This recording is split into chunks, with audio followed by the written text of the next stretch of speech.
در دوران رنسانس روم مثل ققنوسی از خاکسترهای گذشتش برخاست.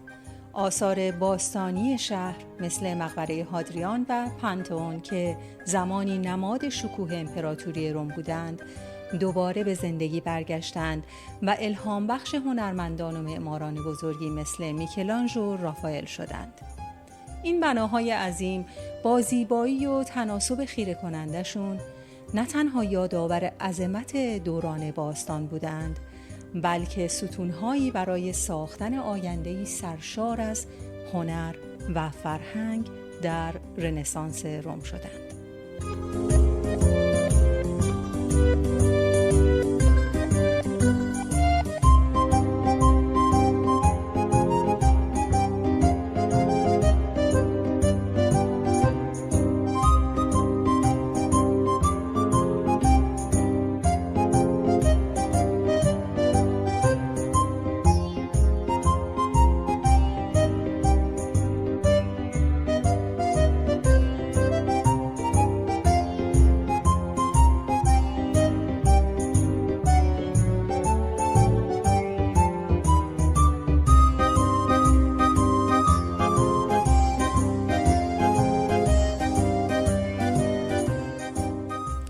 این ویدیو قسمت 7 و آخرین قسمت از تاریخ رومه.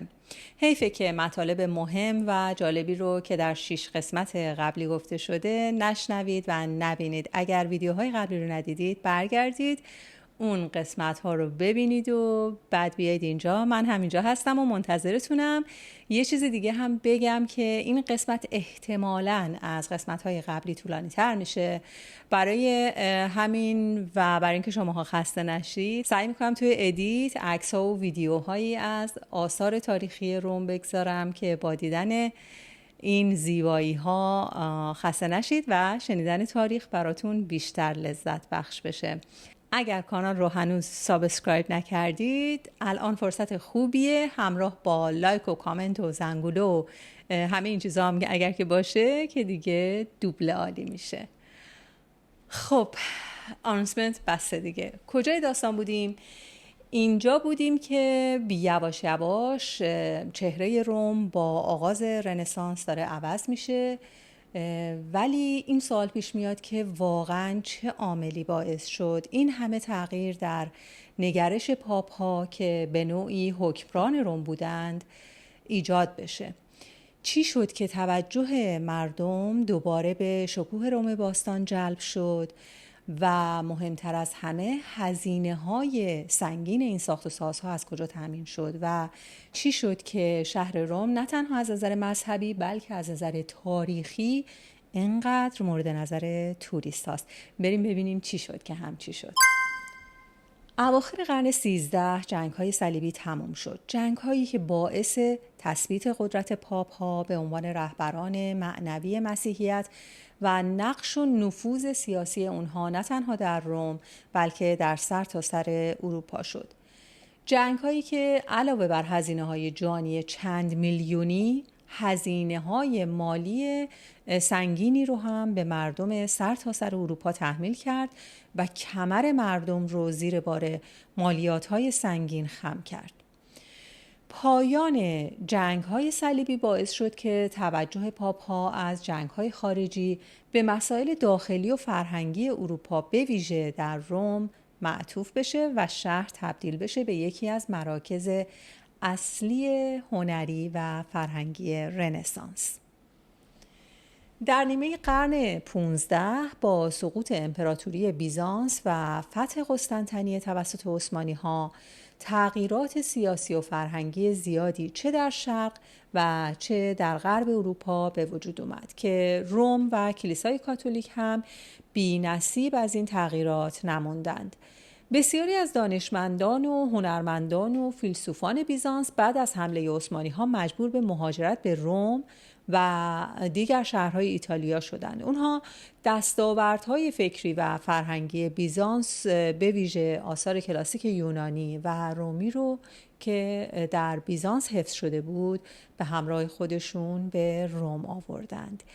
این دانشمندان نقش مهمی در اجرای آثار کلاسیک داشتند و این موضوع به رشد و شکوفایی رنسانس در روم بسیار کمک کرد و واضحه که بیزانس در طول قرون وسطا به دلیل انسجام حکومت مرکزیش تونسته بود بسیاری از آثار فلسفی و علمی و هنری یونان باستان رو حفظ بکنه و بعد از سقوط بیزانس این آثار به غرب اومد و به زبانهای لاتین و ایتالیایی ترجمه شد. مطالعات کلاسیک و علاقه به آثار باستانی یونان و روم یکی از محورهای اصلی رنسانس در روم شد و بسیاری از هنرمندان و متفکران از این دانش بهره مند شدند.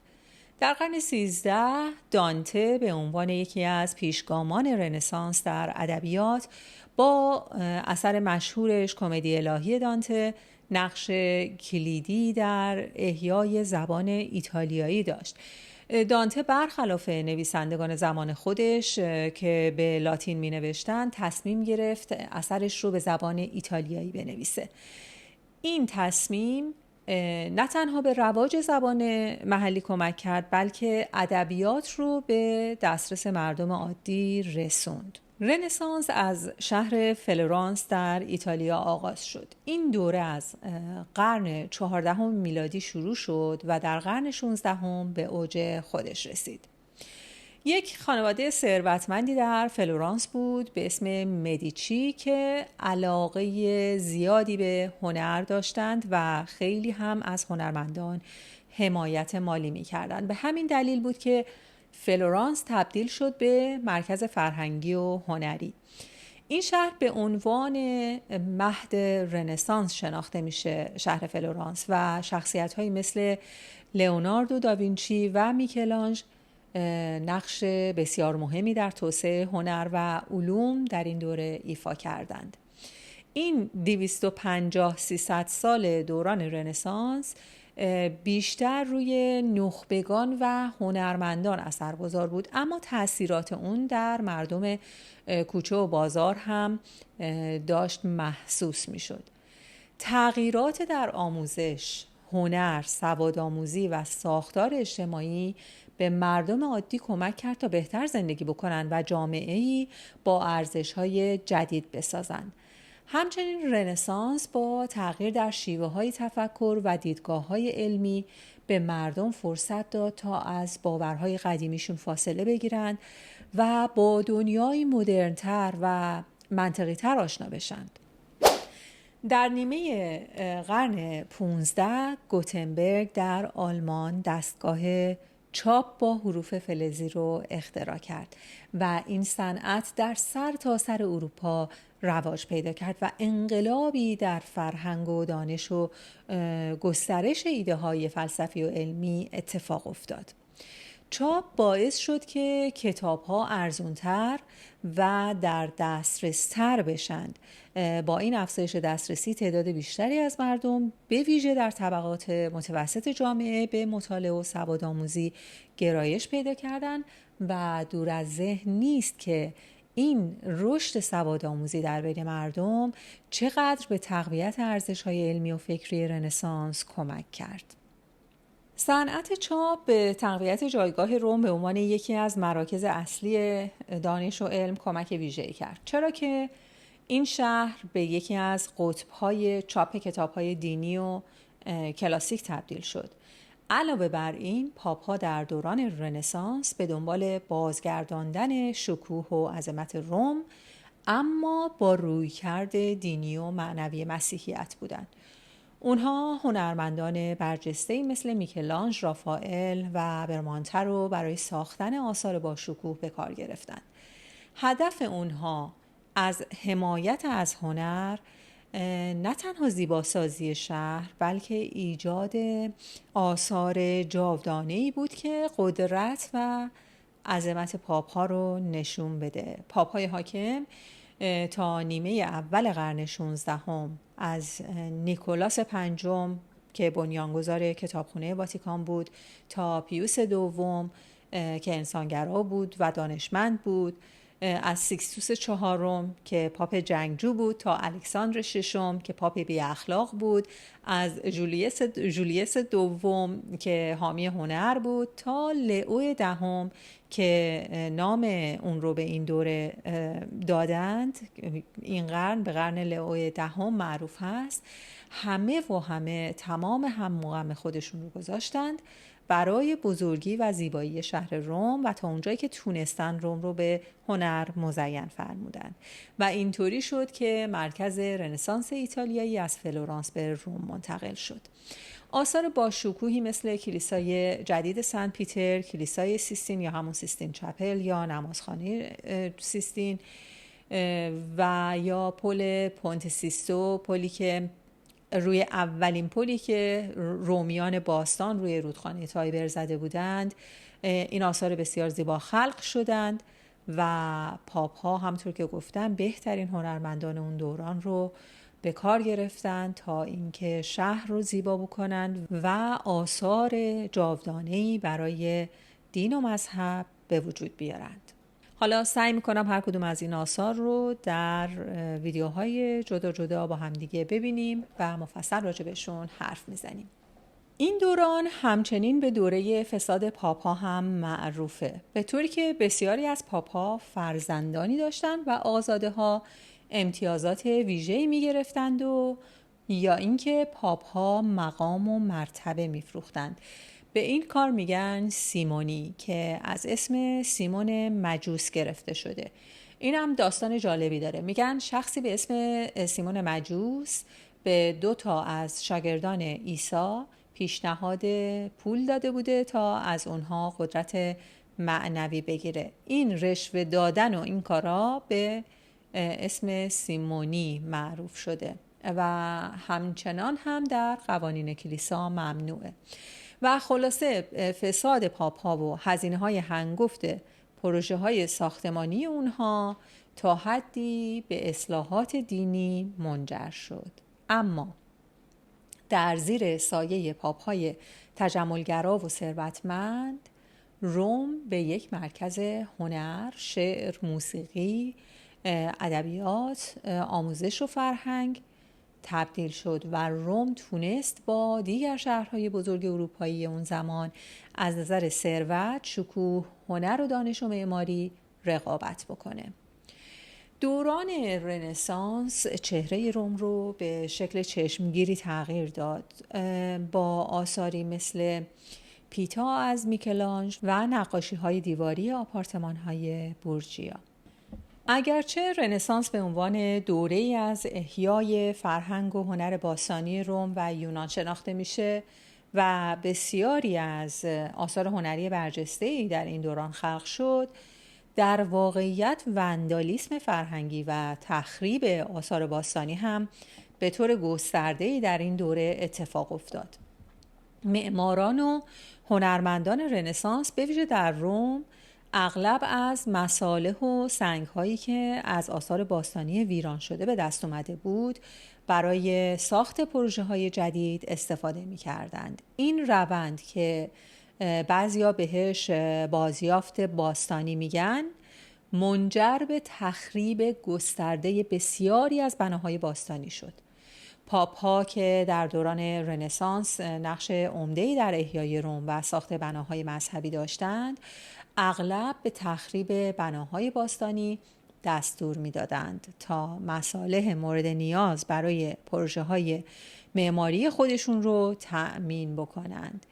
این مسئله باعث از بین رفتن بخش‌های زیادی از میراث معماری روم باستان شد. در این دوران معماران و پاپ‌ها به بازیافت مواد باستانی به عنوان یک روش علمی و اقتصادی برای تأمین مصالح نگاه می‌کردند.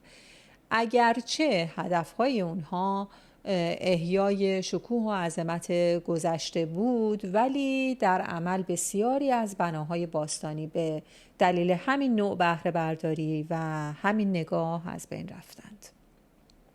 به عنوان مثال کلیسیوم شده بود معدن سنگ. بخش‌های زیادی از کلیسیوم و دیگر بناهای باستانی که در رومن فروم هستند تخریب شدن و سنگ‌ها و ستون‌های مرمری این بناها برای ساخت کلیساها و کاخ‌های جدید در روم به کار گرفته شدند. برای مثال پاپ پل سوم از مرمرهای کلیسیوم برای ساخت کاخ فارنزه استفاده کرد. کاخ فارنزه در ابتدا به عنوان یک اقامتگاه خصوصی برای خانواده فارنزه ساخته شد. یعنی برای کی؟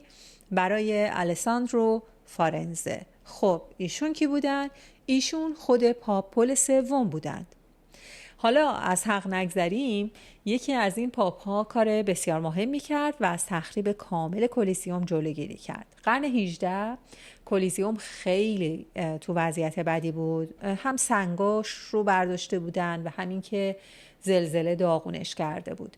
برای همین میخواستن کلیسیوم رو کلن خراب بکنن که پاپ بندیکت 14 اجازه نداد و کلیسیوم رو به عنوان یک مکان مقدس معرفی کرد. چون که کلیسا اعتقاد داشت که کلیسیوم شاهد شهادت بسیاری از مسیحیان در دوران امپراتوری بوده و به خاطر همین این مکان مقدس هستش. پاپ هم دستور داد که کلیسیوم به عنوان یک یادبود از قربانیان شهدا حفظ بشه و اقدامات بیشتری برای محافظت از اون انجام بشه. پاپ دستور داد که یک صلیب بزرگ بسازن و در داخل کلیسیوم قرار بدن تا اون رو به یک نماد مقدس تبدیل بکنه و از تخریب بیشترش جلوگیری بشه. در نیمه اول قرن 16 در سال 1527 دوران طلایی رنسانس در روم به طور ناگهانی به پایان رسید. یه جنگی سر گرفت به اسم جنگ ائتلاف کنیاک که به دنبال اون جنگ روم توسط نیروهای شارل پنجم امپراتور اتریش بعد از مدت 500 سال که روم از گزند آسیب و غارت در امان بود غارت شد.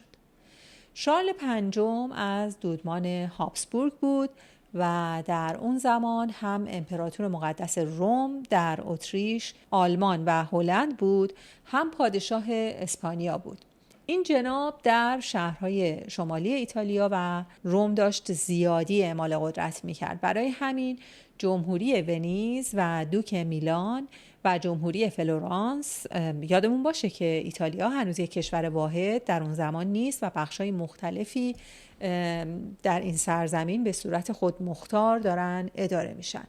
خلاصه ونیز و میلان و فلورانس با پاپ کلمنت هفتم از روم و پادشاه فرانسه فرانسوا با همدیگه یک ائتلافی درست کردند تا جلوی شارل پنجم بایستن. من اول فکر می‌کردم جنگ‌های کنیاک سر کنیاک بوده، بعد دیدم نه، این ائتلاف در شهر کنیاک فرانسه تشکیل شده، برای همین هم بهش میگن ائتلاف کنیاک. نیروهای شارل پنجم در 6 می 1527 به روم رسیدند.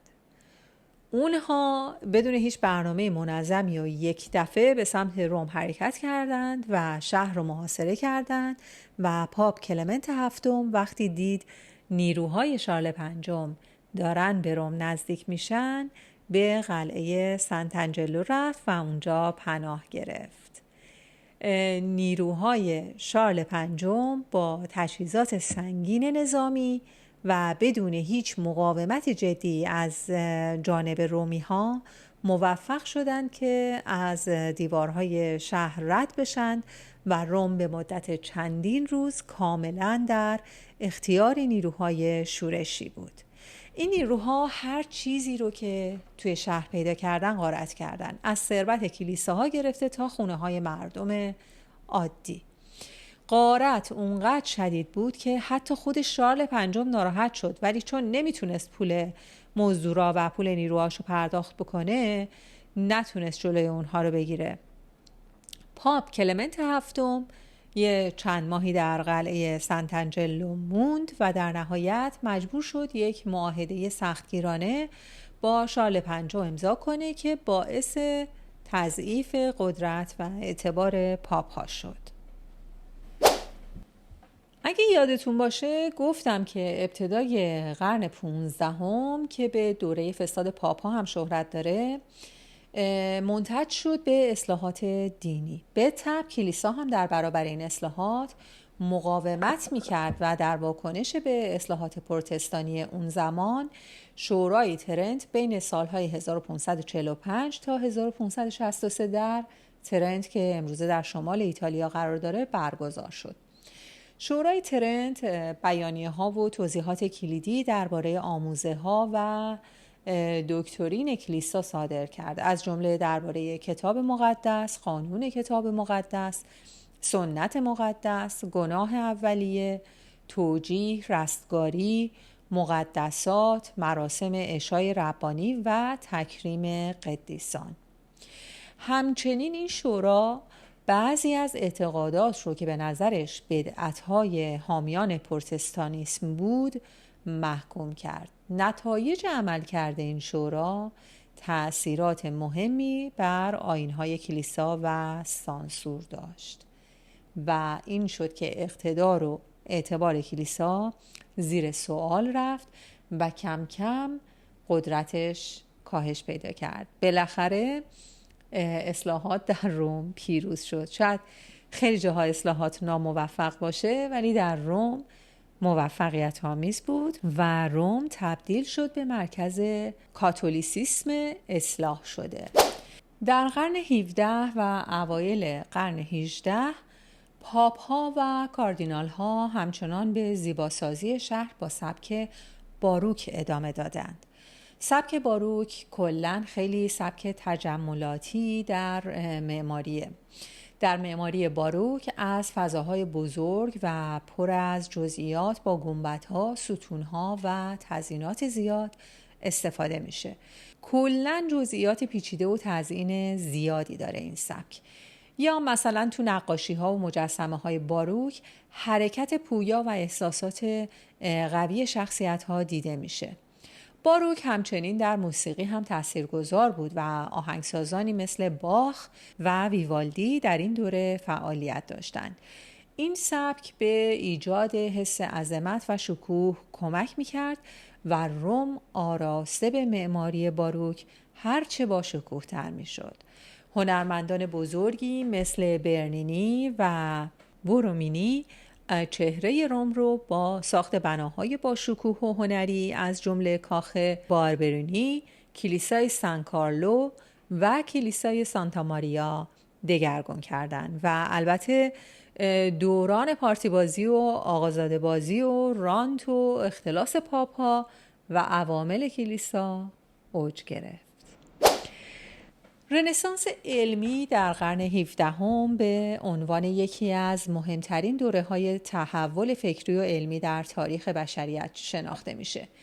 این دوره که بهش انقلاب علمی هم گفته میشه، شاهد ظهور ایده ها و کشفیات نوینی بود که به تدریج به علم مدرن شکل داد. اما کلیسا میخواست بر همه امور احاطه داشته باشه و به خاطر همین تلاش میکرد تا کنترل خودش رو حتی بر علم و اندیشه های جدید همچنان حفظ بکنه. در حالی که جاهای دیگه اروپا مثل پاریس و لندن مراکز و انجمنهای علمی به سرعت در حال ایجاد و گسترش بودند، روم همچنان بیشتر بر هنر و مذهب تمرکز داشت و فضای علمی اون تحت کنترل شدید کلیسا بود. هرچند بعضی از دانشمندا به طور غیر رسمی در روم فعالیت می‌کردند، اما محدودیت‌های کلیسا مانع از رشد گسترده علم در این شهر شد. یکی از مهمترین رویدادهای علمی در قرن 17 محاکمه گالیله بود. گالیله با استفاده از تلسکوپ تونسته بود نظریات جدیدی درباره ساختار جهان ارائه بده. مدل گالیله میگفت که خورشید در مرکز منظومه شمسی قرار داره و زمین و سیارات دیگه به دورش میچرخند که در تضاد کامل با دیدگاه‌های رسمی کلیسای کاتولیک بود. کلیسا اقداماتی بسیار آشنا برای ما در مورد گالیله به عمل آوردش: تفتیش عقاید، محاکمه، تهدید به شکنجه، اعتراف اجباری، توبه‌نامه و در نهایت حصر خانگی. این محاکمه نمادی از درگیری علم و مذهب در این دوره بود. از اواخر قرن 17 عصر روشنگری شروع شد و تا پایان قرن 18 ادامه داشت. این دوره با تأکید بر عقلگرایی، فردگرایی و پیشرفت علمی بسیاری از جوانب زندگی اجتماعی، سیاسی، فلسفی و مذهبی اروپا رو دگرگون کرد. ایده های این دوره که توسط متفکران بزرگی مثل جان لاک، ولتر، ژان ژاک روسو و امانوئل کانت مطرح شدند، به مباحثی مثل آزادی فردی، حقوق بشر و گسترش دانش و علم در جوامع اروپایی پرداختند. همینطور ایده های سیاسی مثل قانون طبیعی، آزادی و پیشرفت، تحمل دینی، برادری و برابری، حکومت مشروطه و جدایی رسمی کلیسا و دولت هم از دیگر جنبه‌های مهم این دوره بودند و تمام این ایده ها در تقابل با کلیسا و به طور کلی مذهب هستند. خبرها و ایده ها به شهر روم هم رسید و این موضوع به مذاق کلیسا خوش نیامد. مردم تحت تأثیر تفکرات روشنگرانه خواسته هاشون از کلیسا بیشتر می شد و پاپ با اونها مقابله می کرد. البته یک کمی پاپ با مردم راه اومد و به رفاه زندگی اونها کمک کرد. پاپ بندیکت 14 در فاصله سالهای 1740 تا 1758 یکی از مهمترین پاپ‌های این دوره بود که به اصلاحات کلیسایی دست زد و تلاش کرد که تعادل بیشتری بین قدرت و کلیسا و دولت‌های سکولار ایجاد بکنه و نقش کلیسا در سیاست اروپا رو تعدیل بکنه. از همه دردناکتر برای پاپ این بود که مجبور شد انجمن یسوعیان که یار و یاورش بودن رو سرکوب بکنه و از بیشتر مناطق اروپای غربی اخراجشون کرد. حالا این یسوعیان کیا بودند؟ یه سرباز اسپانیایی به شدت مذهبی در سال 1540 انجمن یسوعیان رو درست کرد. هدف اصلی این انجمن ترویج ایمان کاتولیک، انجام مأموریت‌های مذهبی، آموزش و تربیت و حمایت از فقرا و نیازمندان بود و البته مبارزه با اصلاحات پروتستانی. یسوعیان به پاپ خیلی نزدیک بودن و انقدر قدرت و نفوذشون در امور مذهبی و سیاسی زیاد شده بود که صدای حاکمان و پادشاهان اون مناطق رو در آورده بودن که دیگه پاپ مجبور شد سال 1773 همه این آتش به اختیاران رو از پرتغال و فرانسه و سیسیل و مالتا و پارما و اسپانیا و اتریش مجارستان اخراج بکنه. همه جام بودن هزار ماشاءالله. اما خدمتون بگم که این انجمن بعد از مدتی احیا شد و هنوزم که هنوزه که در سال 2025 هستیم، یسوعیان در سرتاسر جهان در زمینه‌های آموزشی، فرهنگی و مذهبی فعال هستند. با وجود مقاومت کلیسا، برخی از جنبه‌های روشنگری مثل پیشرفت علمی و هنر نوکلاسیک به روم راه پیدا کرد. هنرمندان و معماران در روم شروع به احیای سبک‌های کلاسیک کردند که در دوران رنسانس رواج داشت. نئوکلاسیسیسم که به تقلید از هنر و معماری یونان و روم باستان می‌پرداخت، در این دوره به محبوبیت رسید. مثلا کلیسای سانتا ماریا دل آنیما و پیازو دل پوپولو با ویژگی‌های نئوکلاسیک بازسازی و تکمیل شدند. فرانسه انقلاب کرد، موجش به روم هم رسید. در سال 1798 میلادی نیروهای ناپل اون روم رو فتح کردند و جمهوری روم رو اعلام کردند. اما این جمهوری فقط 2 سال عمر کرد و خیلی زود سال 1800 ایالات پاپی احیا شدند و قدرت برگشت به کلیسا. 8 سال بعد ناپلئون به روم حمله کرد و تا سقوط ناپلئون روم ضمیمه خاک فرانسه شد.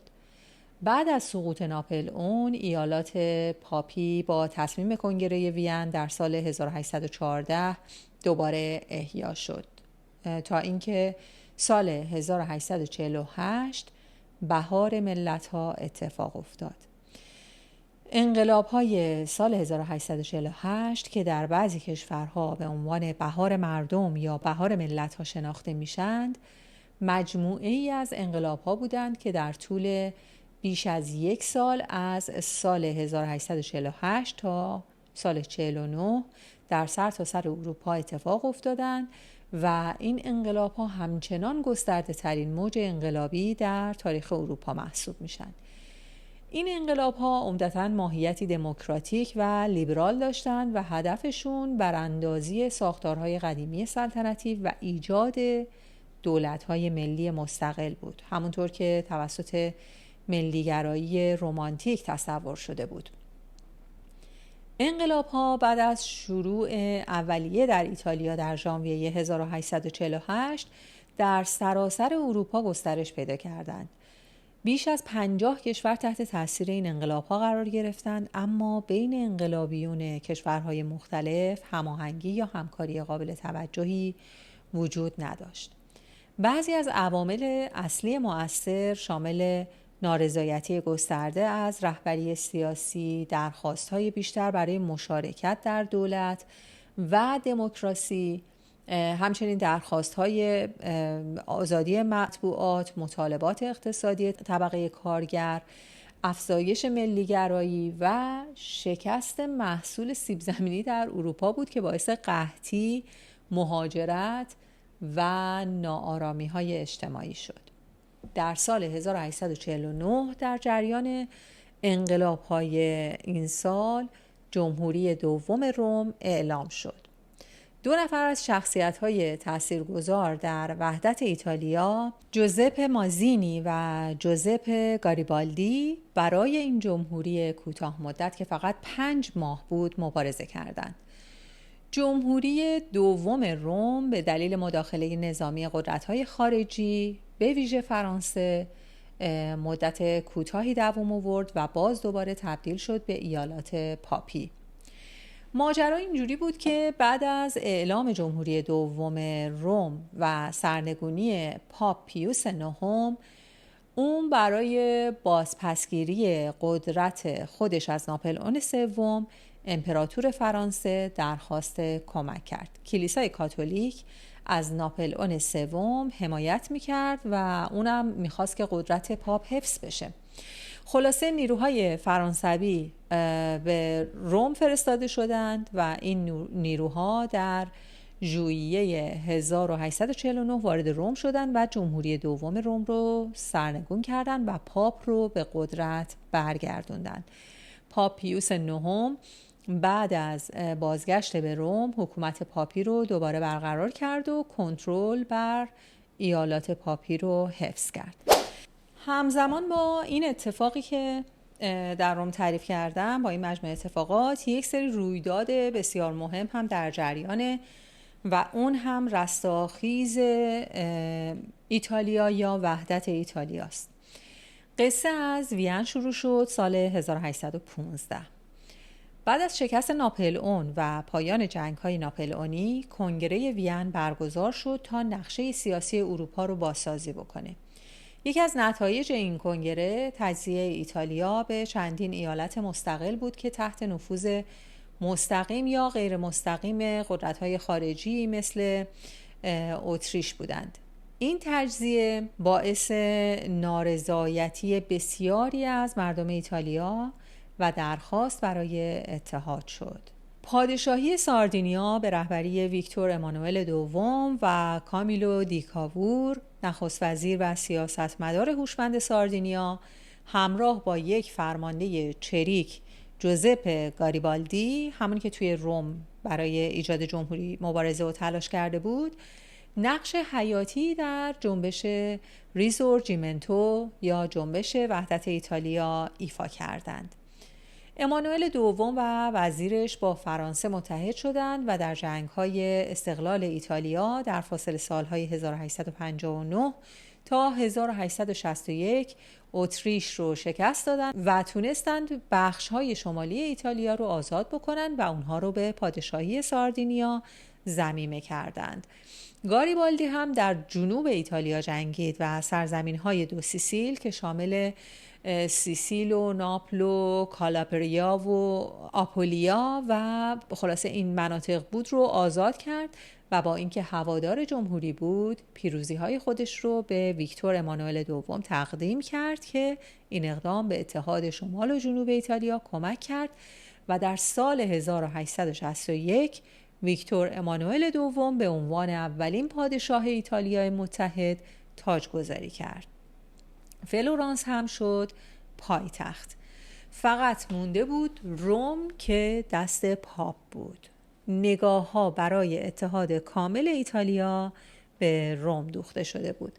قدرت نفوذ پاپ ها در اروپا هم خیلی کم شده بود و مناطقی که تحت ایالات پاپی شناخته می شدند استقلال پیدا کرده بودند و روم آخرین بقایای ایالات پاپی بود که اون هم تحت حفاظت فرانسه و زیر سیطره سیاست خارجی ناپلئون سوم بود. سال 1870 بخت و اقبال به رومی ها و ایتالیایی ها روی آورد. بین فرانسه و پروس جنگ شد. برای همین نیروهای فرانسوی از روم خارج شدند و ایتالیایی ها تونستند روم رو تصرف بکنند. نیروهای ایتالیایی از طریق شکافی در نزدیکی پورتاپیا وارد شهر شدند و شهر رو گرفتند و پاپ پیوس نهم که خودش رو تنها و بدون یاران فرانسویش دید رفت بست نشست تو واتیکان و نشست و اینجا پایان قدرت سیاسی پاپ هاست. چقدر شرایط ابرساختاری جهانی در پیروزی و شکست جنبش ها و انقلاب ها مؤثرند. این یک نمونه تاریخی از تاثیر این شرایط بر جنبش هاست. ایتالیا متحد و یک پارچه شد. پایتخت از فلورانس منتقل شد به روم. اما شهر روم با جمعیت 212,000 نفری در سال 1870 یک منطقه‌ای با دیوارهای آجری بلند در دل خودش جای داد. این دیوارهای آجری بلند سدی در برابر اعمال نفوذ و قدرت سیاسی پاپ ها در ایتالیای متحد شدند تا اینکه 59 سال بعد در سال 1921 موسولینی رهبر دولت ایتالیا با امضای پیمان لاتران به این مناقشه طولانی مدت بین پاپ و دولت ایتالیا پایان داد و واتیکان به عنوان یک کشور مستقل و کوچیک در داخل شهر روم تأسیس شد که از اون زمان به بعد مرکز کلیسای کاتولیک شناخته میشه.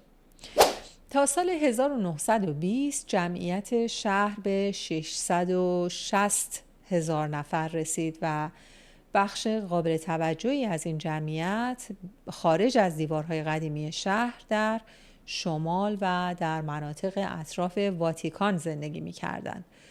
بعد از جنگ جهانی اول و در اواخر سال 1922 روم شاهد ظهور فاشیسم ایتالیایی به رهبری بنیتو موسولینی بود که با یک راهپیمایی به سمت شهر قدرت رو به دست گرفت.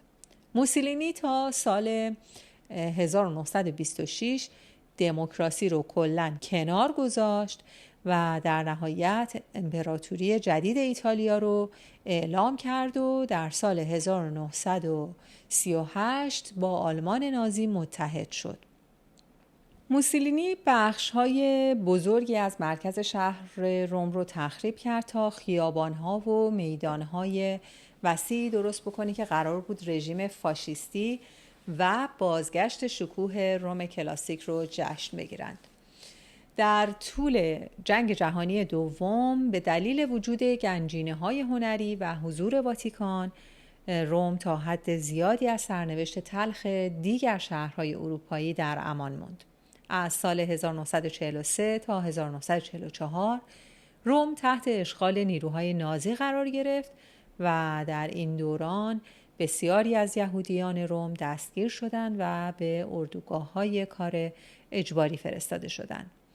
در 19 جولای 1943 منطقه سن لورنزو مورد حملات هوایی متفقین قرار گرفت که منجر به حدود 4500 کشته و 9500 زخمی شد و در نهایت 1 سال بعد نیروهای متفقین روم رو آزاد کردند.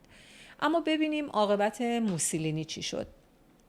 سال 1943 بعد از شکست‌های پی در پی نظامی ایتالیا در جنگ جهانی دوم و افزایش نارضایتی عمومی، شورای عالی فاشیسم جلسه‌ای تشکیل داد و به عزل موسولینی از قدرت رأی داد. پادشاه ایتالیا ویکتور امانوئل سوم موسولینی رو بازداشت کرد و از مقامش برکنار کرد و موسولینی بعد از دستگیری توسط نیروهای سلطنتی به زندان فرستاده شد. یه مدت بعد نیروهای آلمانی در عملیاتی به نام عملیات بلوط موسولینی رو آزاد کردند و ایشون به شمال ایتالیا فرار کرد، جایی که به کمک نازی‌ها جمهوری اجتماعی ایتالیا رو تأسیس کرد، اما این جمهوری دوام زیادی نداشت و در نهایت موسولینی در سال 1945 توسط پارتیزان‌های ایتالیایی اعدام شد. اعدام وحشتناکی هم شد. بعد از سقوط فاشیسم و پایان جنگ جهانی دوم در سال 1946 یک همه‌پرسی در ایتالیا برگزار شد که منجر به برکناری پادشاهی ایتالیا و تشکیل جمهوری ایتالیا شد. پادشاه اومبرتو دوم آخرین پادشاه ایتالیا بود که بعد از این همه‌پرسی به تبعید رفت. روم به عنوان پایتخت جمهوری جدید به مرکز سیاستگذاری ایتالیا تبدیل شد. بعد از جنگ روم به طور چشمگیری توسعه یافت و بخشی از معجزه اقتصادی ایتالیا در بازسازی و مدرنسازی در دهه‌های 1950 و اوایل 1960 بود. در این دوره سالهای معروف به لا دولچه ویتا یا زندگی شیرین، روم به یک شهر مدروس تبدیل شد و فیلم‌های کلاسیکی مثل بن‌هور، تعطیلات در روم و لا دولچه ویتا در استودیوهای معروف چینچیتا در این شهر فیلمبرداری شدند. سال 1960 بازی‌های المپیک تابستانی در روم برگزار شد و این اتفاق نه تنها برای ایتالیا بلکه برای جهان نماد تغییرات و بازسازی‌های پس از جنگ بود. استادیوم المپیک که در زمان موسولینی ساخته شده بود میزبان این بازی‌ها بود. دهه 1970 میلادی در ایتالیا به سالهای سرب معروفه، دوره‌ای که شاهد حملات تروریستی و خشونت‌های سیاسی گسترده بود. گروه‌های تروریستی چپگرا مثل بریگادهای سرخ دست به ترور و گروگانگیری زدند. یکی از مهمترین اتفاقات این دوره ترور آلدو مورو، نخست وزیر پیشین ایتالیا در سال 1978 توسط بریگادهای سرخ بود که تأثیر زیادی بر روم و کل ایتالیا گذاشت. یه اتفاق مهم دیگه هم در سال 1978 افتاد و اون انتخاب اولین پاپ غیر ایتالیایی بود. بیشتر از 400 سال بود که پاپ‌ها همه از ایتالیا انتخاب می شدند و در این سال با انتخاب یک پاپ لهستانی، پاپ جان پل دوم، تغییرات مهمی در بهبود روابط بین کشورهای مختلف و کلیسای کاتولیک ایجاد شد و روم به عنوان مقر واتیکان شاهد تحولات فرهنگی و مذهبی زیادی در این دوره بود. روم یکی از پربازدیدترین شهرهای جهانه و سالانه میلیون‌ها گردشگر از سراسر جهان به این شهر سفر می‌کنند. طبق آمار قبل از همه‌گیری کرونا این شهر سالانه بیشتر از 10 میلیون گردشگر رو به خودش جذب می‌کرد. با توجه به تاریخ طولانی و فرهنگ غنی اون، روم به عنوان یک مقصد مهم گردشگری برای علاقمندان به تاریخ، هنر و معماری شناخته میشه. کلسیوم، واتیکان، پنتئون، رومن فروم، کسل سندنجلو و تریوی فانتین و صدها نمونه دیگه از این بناهای تاریخی بی‌نظیر قلب تپنده روم هستند که از گوشه گوشه جهان مردم رو به این شهر میکشونن. روم شهریه که در طول قرنها گذر تاریخ رو در درون خودش حفظ کرده و با هنر نفس کشیده. هر گامی که در کوچه های سنگفرش شده این شهر برداشته میشه صدای ضرباهنگ تاریخی رو به گوش میرسونه که با دست هنرمندان بزرگ در هم تنیده شده. از شکوه کلسئوم تا سقف‌های خیره کننده کلیسای سیستین، هر گوشه از این شهر با قصه هایی از شکوه و جلال و ایمان و عشق ساخته شده. هنر نه تنها زیبایی این شهر رو دوچندان کرده، بلکه هویتی به روم بخشیده که تا همیشه درخشان باقی خواهد ماند. روم بدون هنر شاید فقط یک شهر بود، اما با هنر به شهر جاویدان تبدیل شد. در هر نقش برجسته، هر نقاشی، هر مجسمه رد پایی از تاریخ و فرهنگ دیده میشه که فراتر از گذر زمان بازتابی از هنر انسانه. پاپ ها و شاهان، سیاستمداران و جنگجویان همه در پی قدرت و ثروت بودند، اما این هنرمندان بودند که جذابیت این شهر رو به دنیا بخشیدند. اونها با قلم‌ها، چکش‌ها و برس‌های خودشون دنیایی ساختند که هر کسی رو به سوی خودش میکشونه. میکلانژ با چکش خودش سنگ رو زنده کرد. رافائل رنگ‌ها رو به رویا تبدیل کرد و برنینی با مجسمه‌هاش به قلب شهر زندگی بخشید.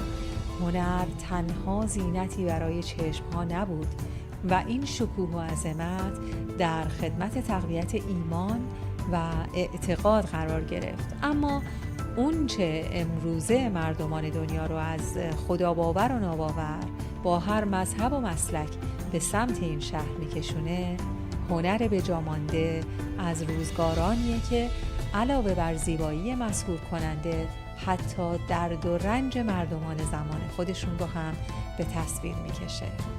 هر جا که بام بلندی برافراشته شد تا هنر معماران به یادگار بمونه، چه تنهایی که رنجور و زخمی نشدن.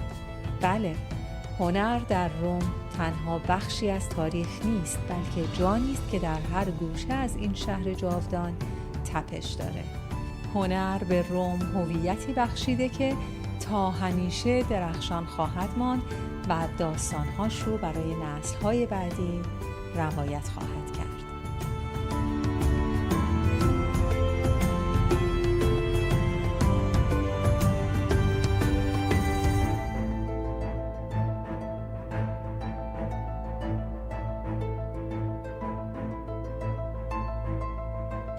کلی دوستتون دارم. بازم جمله های تکراری آخر، لطفاً کانال رو سابسکرایب کنید و در معرفی و انتشار ویدیوها کمک کنید. لایک و کامنت هم خیلی دوست می‌دارم، به هم جون و انرژی میده برای تحقیقات بیشتر و تولید محتوا. در سایه خرد و آگاهی باشید.